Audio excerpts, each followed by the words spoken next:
乜嘢先係香港味道？叮叮同雞蛋仔咪係咯。坐叮叮叮到嚟北角都係為咗食佢咋。雖然雞蛋仔喺外國都食到，但係喺香港食雞蛋仔係唔同㗎。呢檔出名到連外國人嚟到都要排隊幫襯啊！加一塊雞蛋仔。好啊，等一陣啦。老闆，係咪加1蚊送多底啊？冇錯啊。我冇聽錯嘛？你冇聽錯，真係買一底加1蚊送多底啊！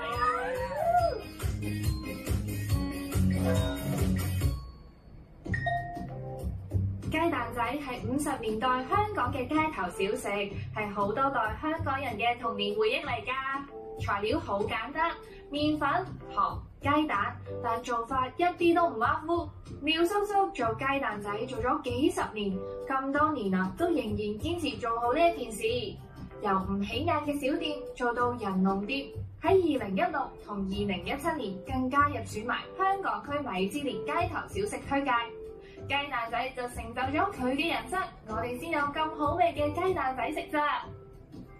而入邊個火爐有400幾度、500度啊！一底咧就個時間大概要7-8分鐘啦。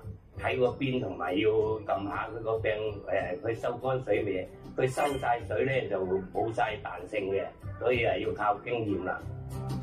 冬天同埋熱天嗰個配方啊有啲出入嘅，所以咧就要每天咧都要試過先至出門口去鋪頭。呢個好夠菜啊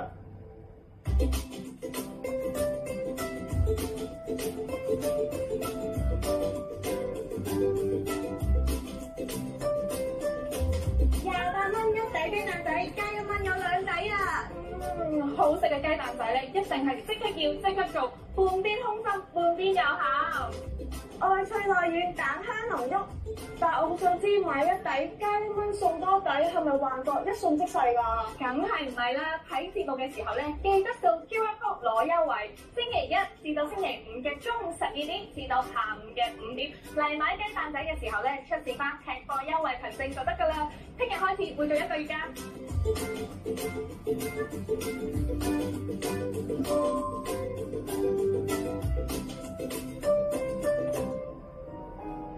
香港嘅夜景真係靚啊！呢間餐廳都好